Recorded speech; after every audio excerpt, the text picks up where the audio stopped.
At kaunay pa rin ang pagkakahuli kay retired Major Jello Vito Palparaan, makausap natin ang kanyang abogado na si Atty. Narsal Malyares. Atty. Malyares, good morning po. Good morning, Arnold. Opo, nagkausap na ho ba kayo ni Gerald Palparaan?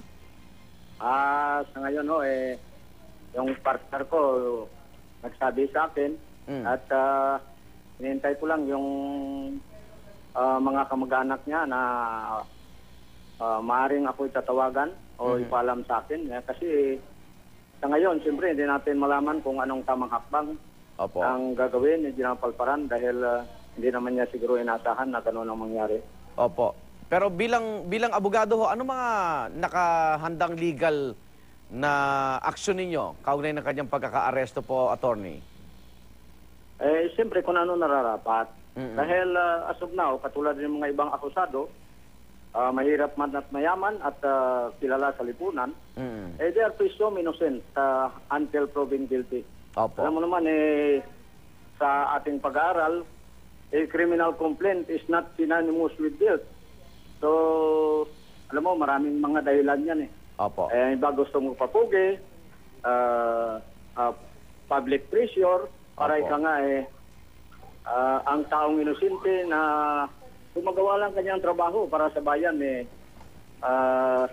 na ano kagad, nag-conclude kagad ang taong bayan at iba dyan na may kasalanan yung isang taong walang ginawa sa kanyang buhay kundi makita ang ating bayan na ika nga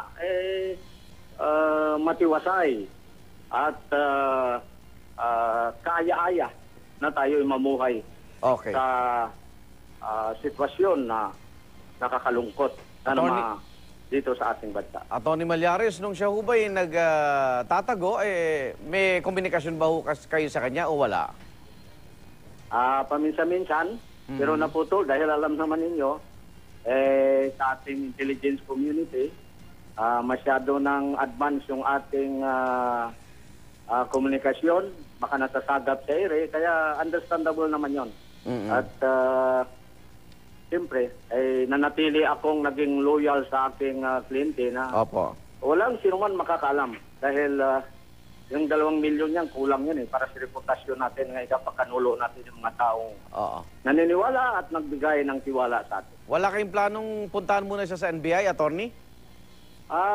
Hinintay ko pa ang isang kamag-anak at dahil sa may hearing pa ako, siguradong pupunta ako ngayon by hook or by crook. Para ika nga malaman kung ako pa rin ang kanyang official lawyer. O di kaya maraming nagpepresenta dyan na pinaniwalaan nilang mas maayos na gampanan at matulungan ang ating magiting na general upang ipaglaban yung kanyang karapatan na wala siyang ginawang kasalanan at ito nga, mas ayos na ito para malaman ng taong bayan kung sino si General Palparaan, bakit ginawa niya ito.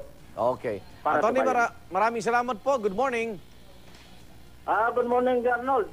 Namimiss na rin kita. Maraming salamat at ako'y saludong-saludo sa mga ginagawa niyo sa media na prioridad ninyo ang kabutihan ng bayan.